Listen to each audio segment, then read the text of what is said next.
Hello and welcome to Red Mist TV. Lots to go through today as Jose Mourinho gave a press conference today ahead of the Manchester United Brighton match, where he's given the biggest backing he has done in his 2-year spell at Manchester United of Paul Pogba. But before we get into all that, Barry, a bit of breaking news coming out of Anfield. Yeah, Ragnar Klavan, we posted it across our social media today.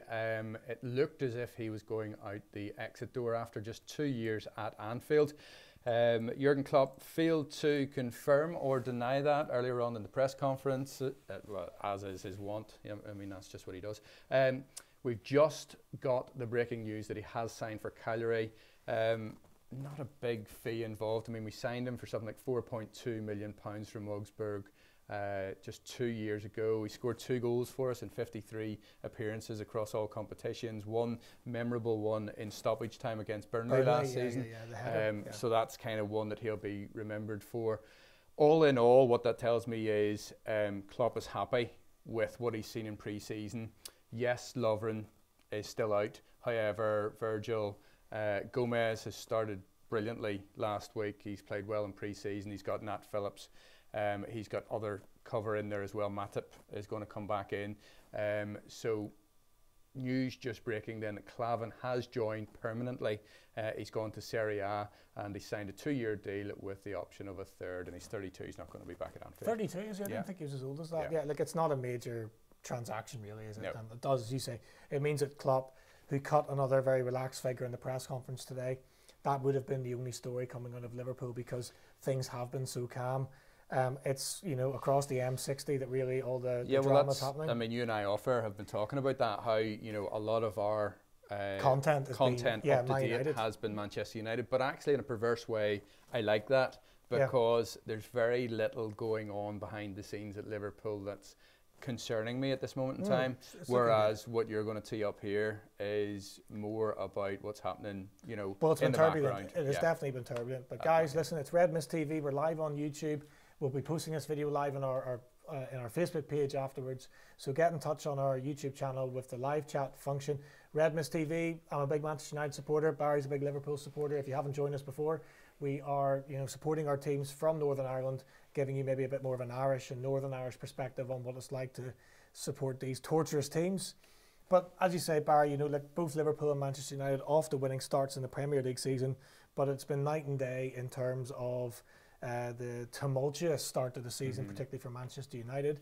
And you know, most of the speculation before the season started and even after the season started has been surrounding Paul Pogba. We know that there just can't be, you know, there's too much smoke for there not to be any fire here. But today, Jose Mourinho gave, I think, one of his best press conferences since becoming Manchester United manager.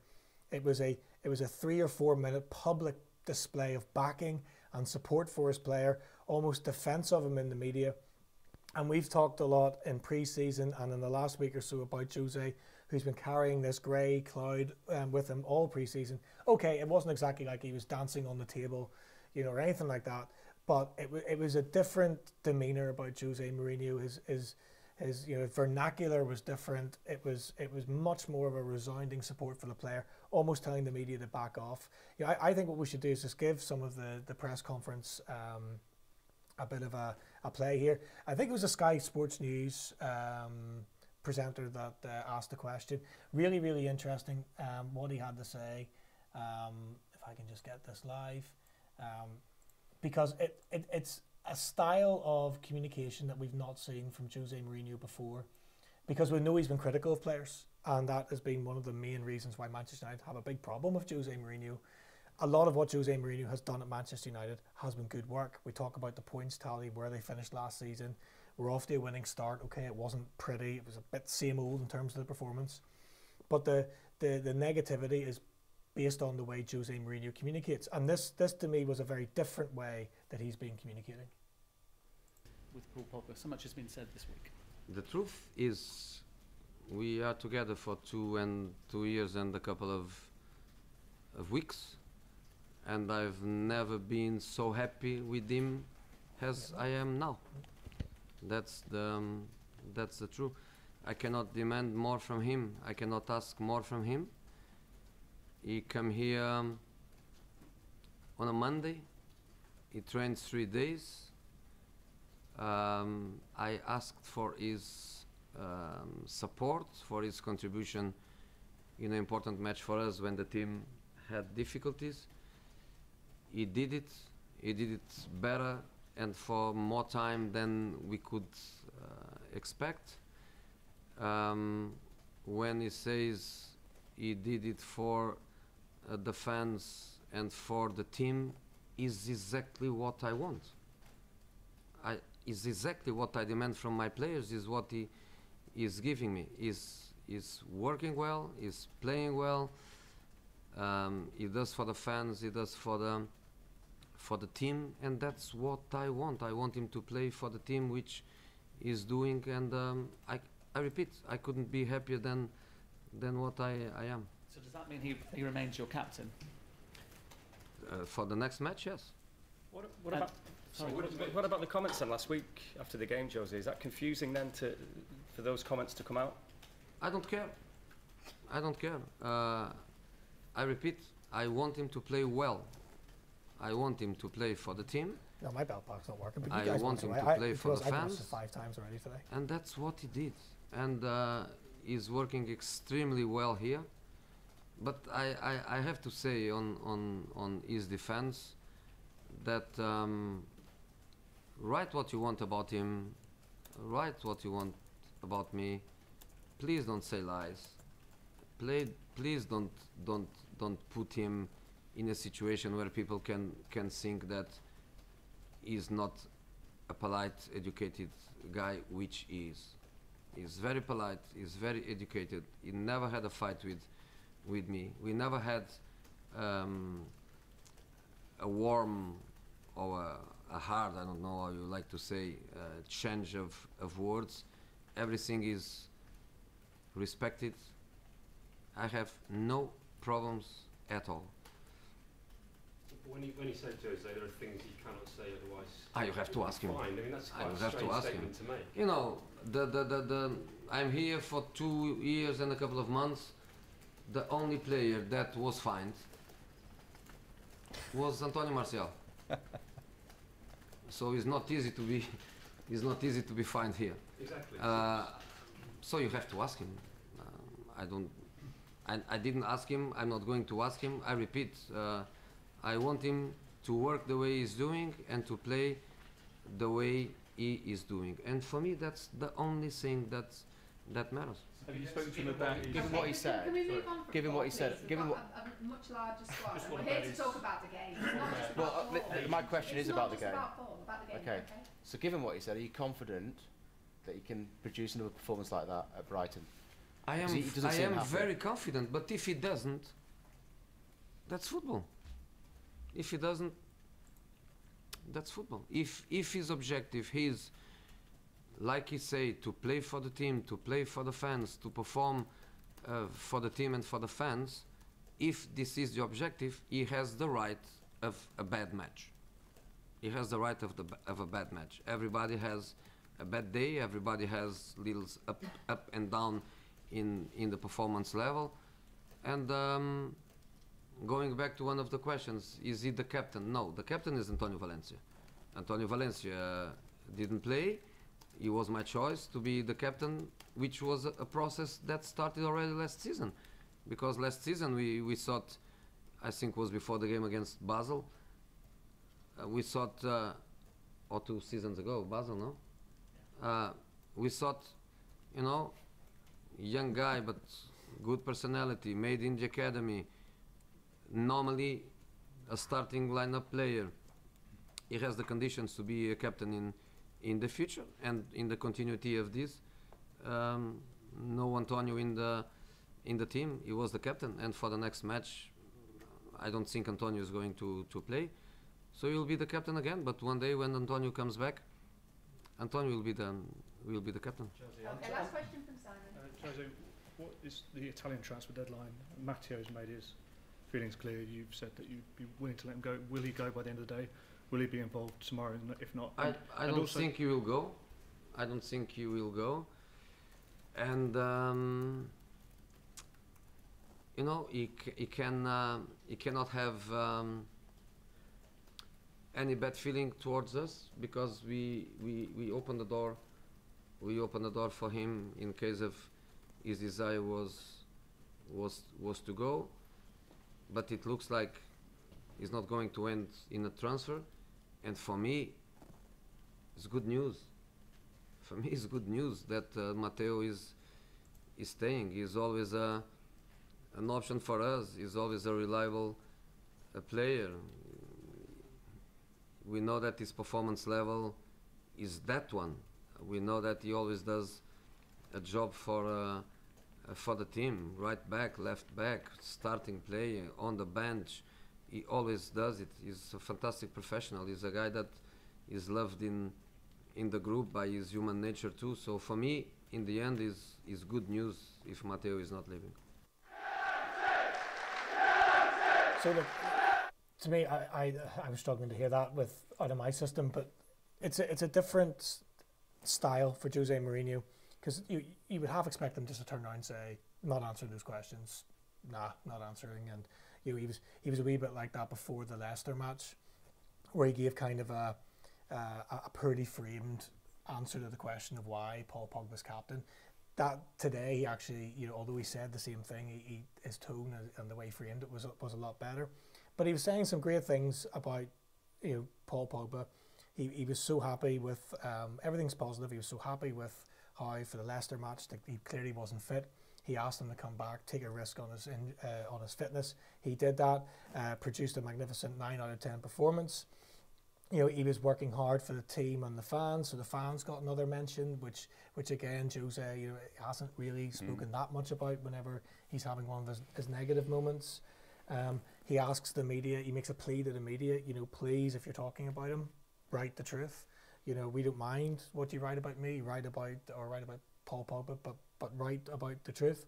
He's going to be the captain again. Yes, Antonio Valencia is still the captain, but he's going to be reinstated as the captain. I suppose the only negative, whenever we look at the predicted 11s, is that Anthony Martial's name is mentioned in dispatches again, in the negative sense, because he's the only player confirmed by Jose in his 2 years and a bit that has been given a fine. So to me, it was a backing of Pogba, and it's really one of the first times we've heard Jose speak quite candidly about it in a sort of 11-minute press conference. He dedicated about 4 minutes of it to one player, which is kind of strange for any manager to tolerate that. So maybe this is a different, maybe I don't know what's happened in the last week or so. You think that everything with Jose Mourinho is strategic, so something has made him change his tone a little bit.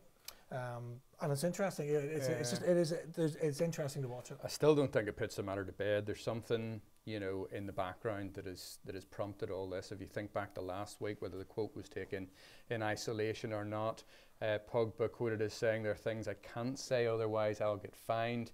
Now, which is how this all started. Yeah, how that was taken in the press, I don't know, but that developed during the week, if you remember, to Jose apparently being quoted as saying, "Look, if you want to leave the club, to go to Barcelona, hand in a transfer request," to which then Pogba had either words put on paper or otherwise saying, "Well, you talk to my agent." Yeah.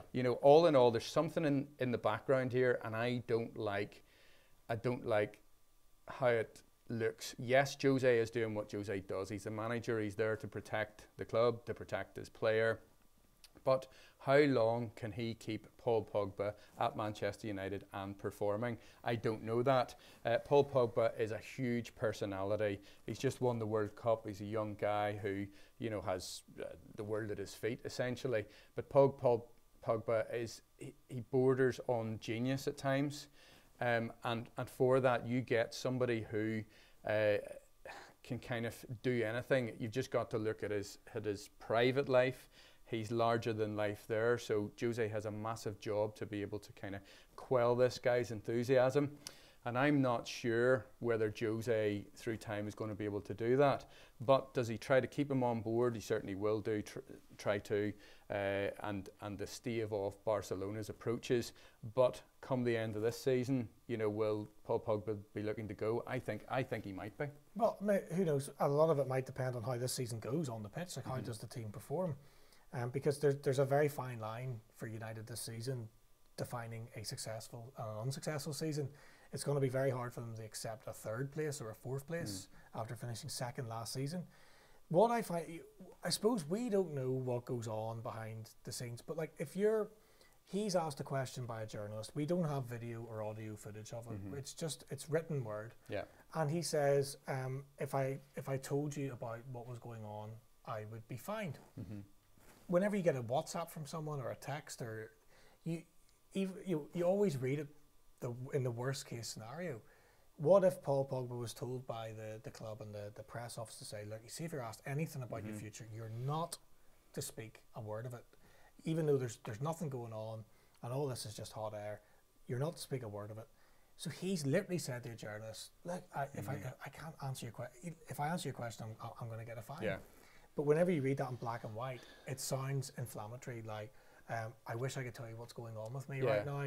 It's the intonation that you can't tell through the written word. But we have to accept the possibility that there's absolutely no issue between the two parties. Yeah, and you've only got to look at the brand of Manchester United to what we're doing here. We're discussing this. So actually, Manchester United as a club sells newspapers. It sells, you know, the headlines are sensationalist because people jump on board, they get involved, they get news time. And what we may well be seeing here is a nothing story, actually. Through, you know, we're a week into the new campaign. United, they've got off to a winning start. They seem to have sorted things at the back. Pogba had an amazing game, he scored, and they've got people like Lukaku potentially starting this week. Things should be on the up, it should be optimistic, but then you've got journalists who may well have it within themselves to, you know, to try to keep the heat on Manchester United for argument's sake. Yes, and one factor in play is that the European markets haven't shut yet. So Italy shuts tonight, Spain's still open, so this is all still possible, and you know that's why there's still a bit of, you know, unsettling of players when you're into the nitty gritty of the season. You know, November into December, there's no transfer speculation to talk about, so it'll only be the results and the news that's coming off the pitch that the journalists will talk about. There's still a possibility. You know, transfer speculation is still hot news. Guys, great to have so many comments tonight. Chris Smith saying Brighton 1, Manchester United 2. Let's hope so. Paved the way for a bid for Ramos in the summer from Gareth, and also Jose's protecting himself. Yeah, I don't know. I know what you're saying. I love what he said today, because what we've been used to is more sort of shrugging of the shoulders, you know, sulking, slumping in the chair. Yeah. This was kind of more, but yes, it was still relaxed. It was more measured though, wasn't it? But yes, he knew that the issue had to be confronted, and that's why he made it the focus of today's press conference. He dedicated 4 minutes. He took questions, I think, from 3 different reporters on the topic, and that's unheard of, because I think even Ferguson would have, who was the great one at controlling press conferences and who was in and who was out of them. And of course the Premier League press conferences, they can still control who is there. European ones is open season, you can't control anyone who's on the roster at the presser from the media. But Jose has the option to control who's there. Ferguson obviously made a career out of doing that, and there's no way he would have let 2 or 3 journalists ask questions about Wayne Rooney whenever he handed in his transfer request twice at Manchester United. So to me, it was just, I'm not so sure it was about him protecting himself. I think it was actually a message of strength, and I think that Jose realizes now that, you know, he's going to need Paul Pogba motivated, playing well, and doing all of these things. I just think Jose's in a different part of his career now. It's a job. Yeah, and he's now trying to manage his assets as best as he can. So it just makes the whole thing, you know, fascinating. Is it possible that Jose has just now been deeply affected by all the other news of the week, which is that we know the director of football story, there's substance in that. The club is restructuring, having gone 5 years without a development strategy of the team. They're looking at putting into place a director of football, which would be unprecedented for Manchester United. And we talked last week about who would it be. You thought, you know what, it might be a former player, because who wouldn't want to play for Paul Scholes and all that kind of thing. And I thought they would go for a big name in that area of expertise. So a Monchi or a Steve Walsh or Michael Emenalo. There's loads of them really out there.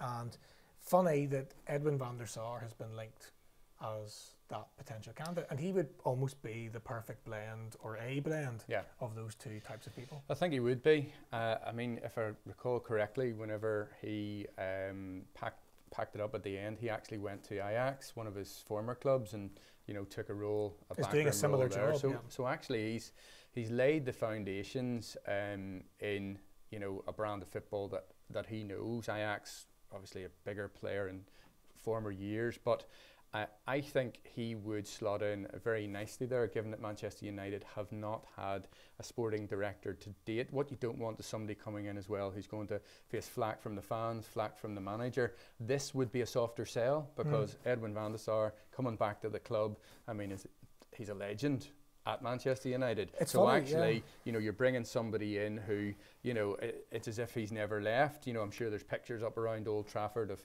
some of the big saves that he made. He's fantastic Champions League goalkeeper. final was one of them. So Van der Sar for me would be an intelligent pick, but it still remains to be seen how the relationship between any sporting director, be that Van der Sar or somebody else, would work actually with Jose and or another, because we know as well that Zidane has also been linked this week. He's then put his name into the hat as well. Now, Jose has worked with sporting directors before, so it wouldn't be, we shouldn't just think that that's a negative for Jose Mourinho. And again, we must accept the possibility maybe he would welcome someone to bloody well help him in the transfer dealings and try to someone that maybe they could form a front with the board to get the players that they wanted into the club. Funny how Edwin van der Sar, because a goalkeeper that goalkeepers don't really get managing positions, and they're never respected as thought leaders in the game where they could actually strategically and tactically lead a team. I know that would be more of a strategic board level position, but it's in. But I think Manchester United would generally welcome Edwin van der Sar back in any role, even if it was ambassadorial. But I wonder if the Van der Sar, director of football, the Zidane saying that he wanted to be replace Jose allegedly. You wonder if those things have maybe just got through to Jose, that he's just going to have to communicate a lot better than he has been, and whether a press conference like today, where he did sit for longer, he did answer more questions that are issues at the club, whether it's all maybe hit home to say, maybe I've got to actually change the way I communicate to the club. You don't think that's had any effect on him at all? And we'll see in weeks to come, because Jose is a total enigma to me. He's Jekyll one week, he's Hyde the other week. It's just, what side of the bed has Jose woken up on this morning?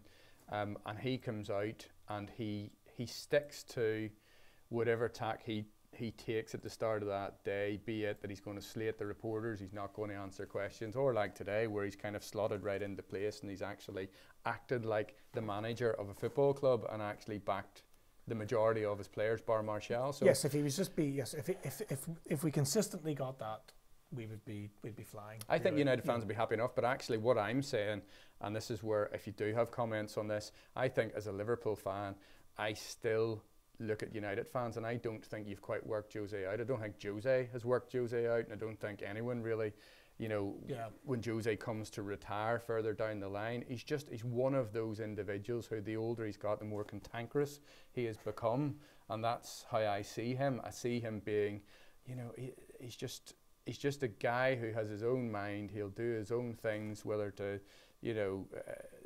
for the benefit of his club or himself. He'll just take that line and stick with it. So Jose is Jose, and I don't think that you're going to see come next week that actually he'll slot back into place again. There's something that'll, potentially implode at your club. Hopefully it does for me, but I think, you're stuck with this guy, whether you like it or not.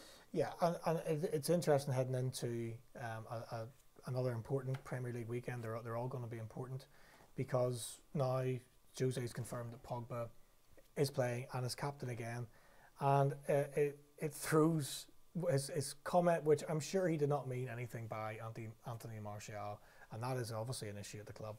He was talking positively about Paul Pogba. I don't think he intended to make any reference negatively to Anthony Martial.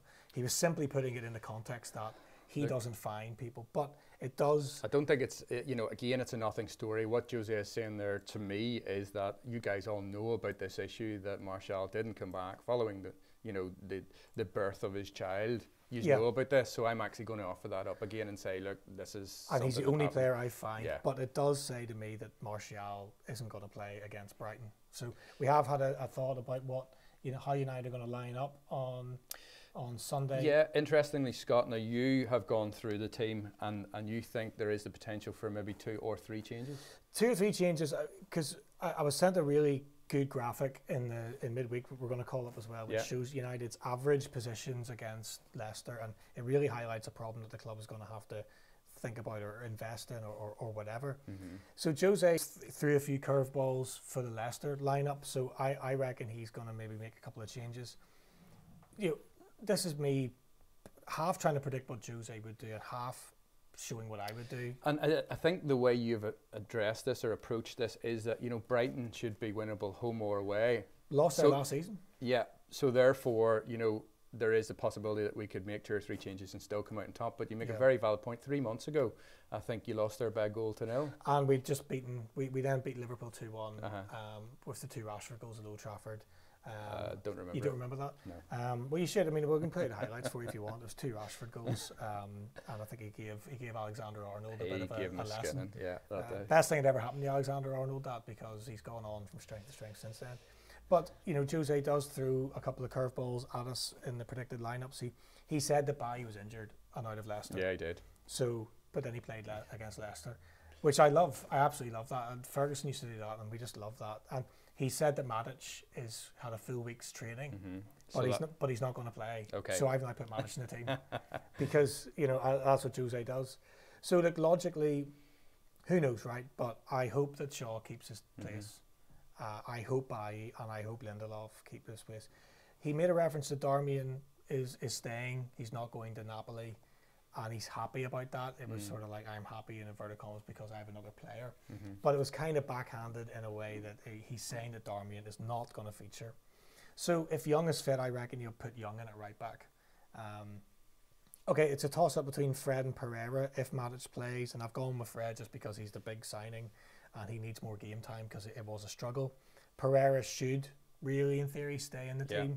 So look, there's every chance that it will be Fred, Pereira and Pogba again in midfield, but I've thrown Matic in just because Jose is Jose. We know Sanchez is going to start on the left.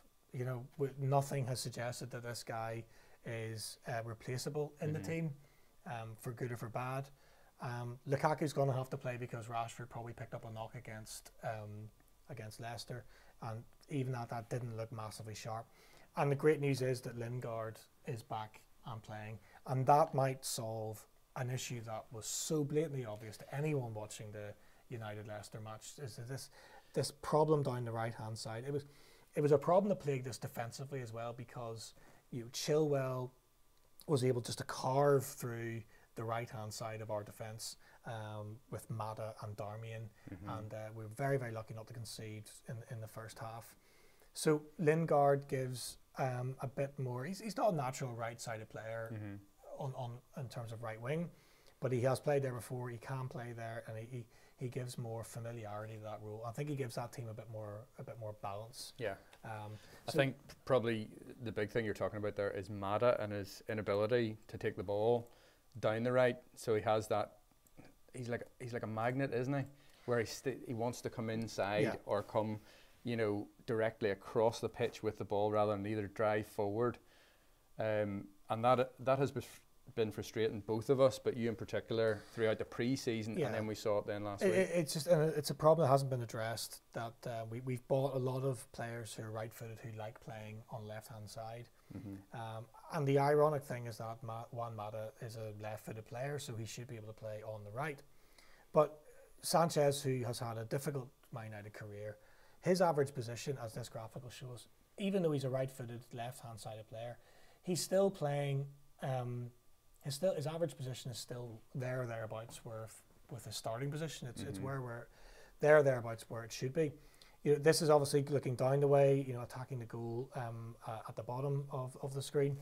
But if you look at the number 8, Juan Mata, who's supposed to be playing in the opposite position as Sanchez, that you could almost tie a string between Juan Mata and Fred. He wants to play. He wants to play central, doesn't he? He wants to play 10 in the traditional football lineup setup.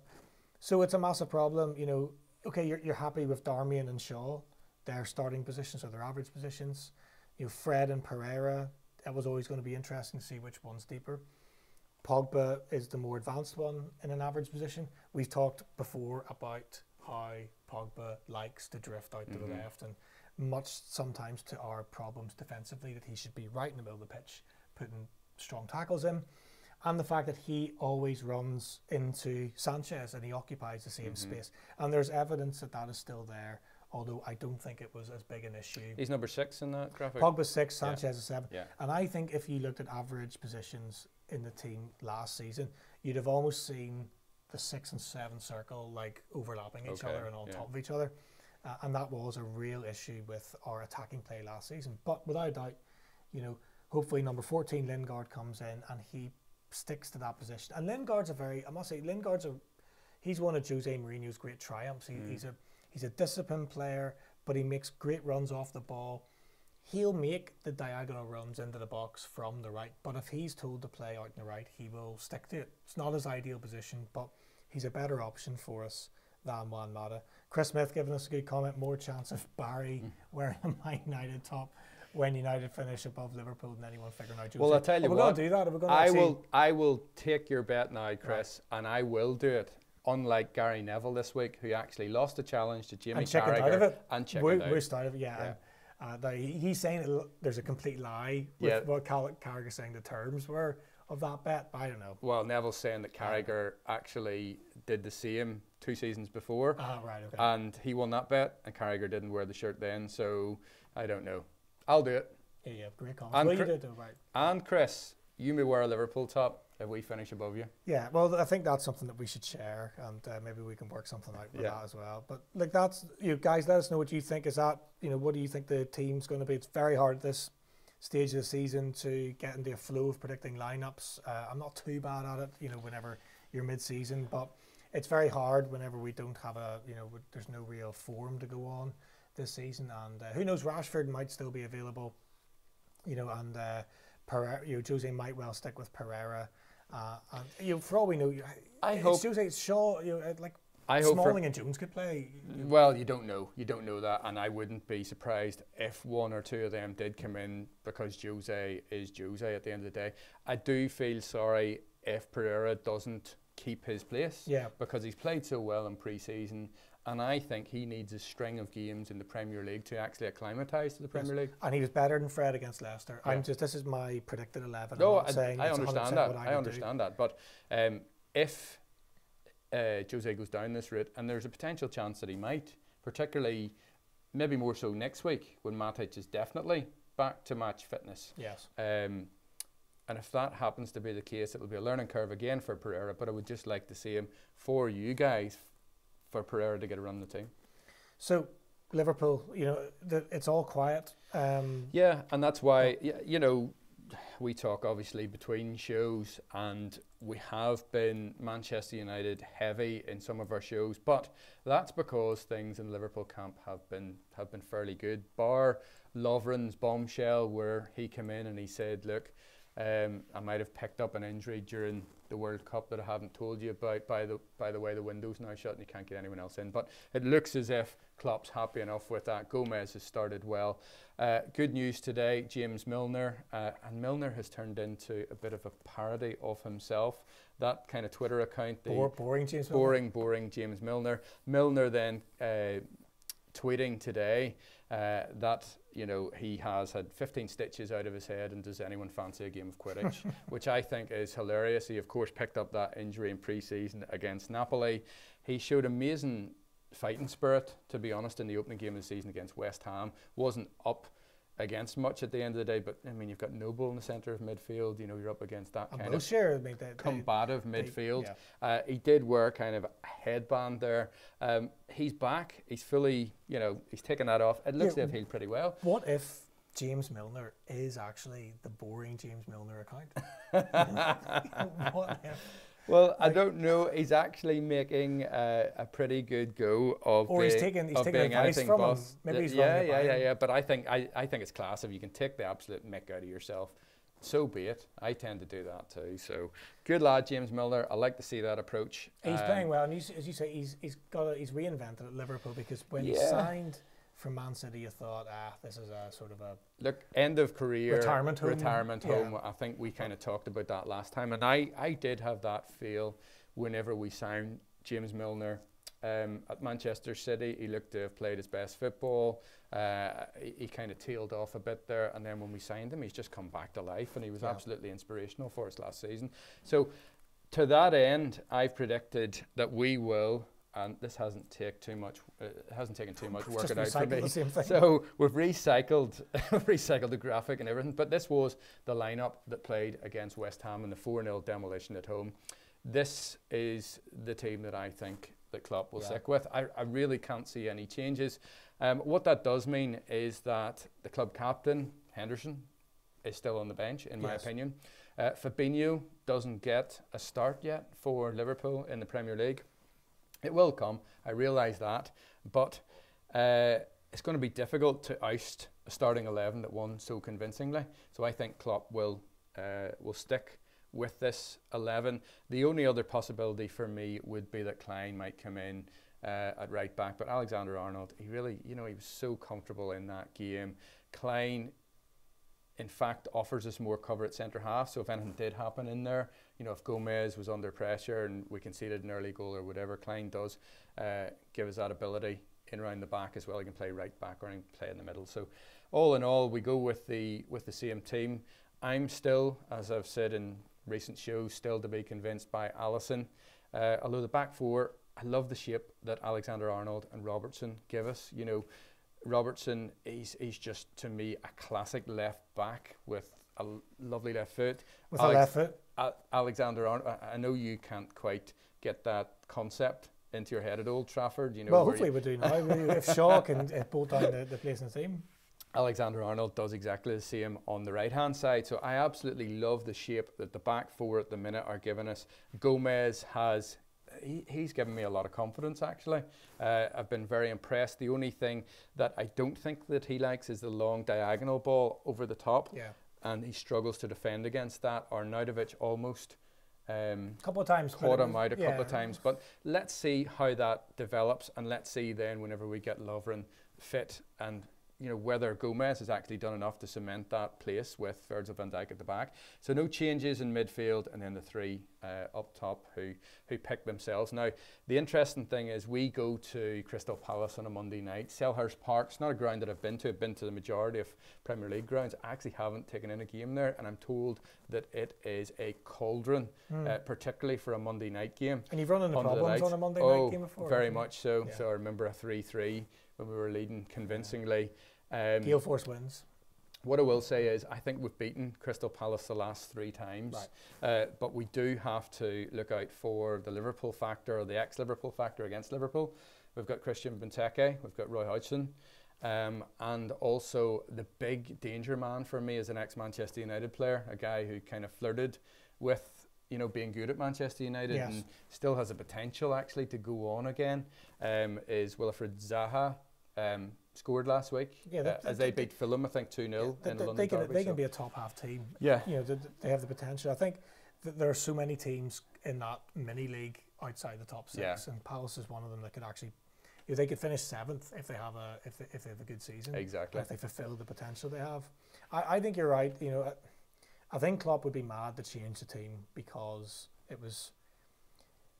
It's hard. You were not tested against West Ham, and it was disappointing to watch it. I was really looking forward to actually the game to put you under a bit of pressure, but also to see Liverpool. Okay, new approach to West Ham. This could be interesting. Same old West Ham. Just sort of spineless stuff. So, but a 4-0 win, you can't change the team. How does he drop Milner? How does he? Wijnaldum. Andy Hinchcliffe gave Milner the man of the match. I don't know what he's smoking, but Kaida had a good game.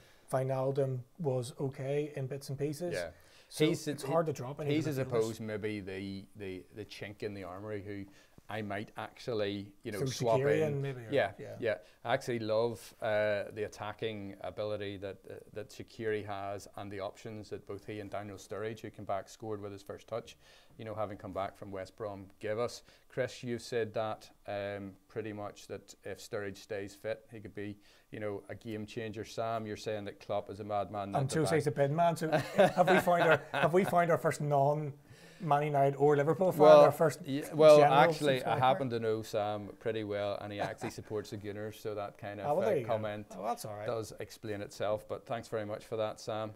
Tongue in cheek a little bit with the Karius comment. So yeah, in terms of the predicted 11 for Monday night, and we're going to be covering this via a watch along, so we're going to do the full game, so please do On Monday join night. us. Yeah. On Monday night. I think the kickoff's at 8 o'clock, so we'll probably be live from about 7:30 on Monday night, so please do join us. We'll have, you know, a preview in advance of that game. Send us your thoughts on the game, how you think it'll pan out. In my opinion, I think Liverpool would take a 1-0 win, would scrape a 1-0 win. We'll take it back from London and 3 points back to Liverpool. So Yeah. so that's kind of how I see it. Yeah, well, Chris says, 2-1 Man United, and we've had another comment, says 1-0. Yeah, I think it'll be tight. I can't see us losing to Brighton 2 years on the bounce, No. so I do believe that we have enough, but we know we have enough, but I think we'll come up by 2-0. So, look, guys, thanks for joining us again. We're going to post this on our Facebook page in a short little while. Keep the comments coming in after it goes live. And don't forget, we do have a Facebook competition running for the month of August. It's only got, I don't know, a couple of weeks to go, where you can win a replica, authentic grade Liverpool or United shirt, personalised to your taste and your choosing. All you have to do is go over to our Facebook page where there are all the details. Look, that's been a great show, and thanks for all the comments. So we'll be back. We're going to be doing some post-Man United stuff after the Brighton match, but then we're back live for the Monday night game. The big game on Monday night when Liverpool, stay top of the league, basically. Right. Have a good weekend, guys. See ya.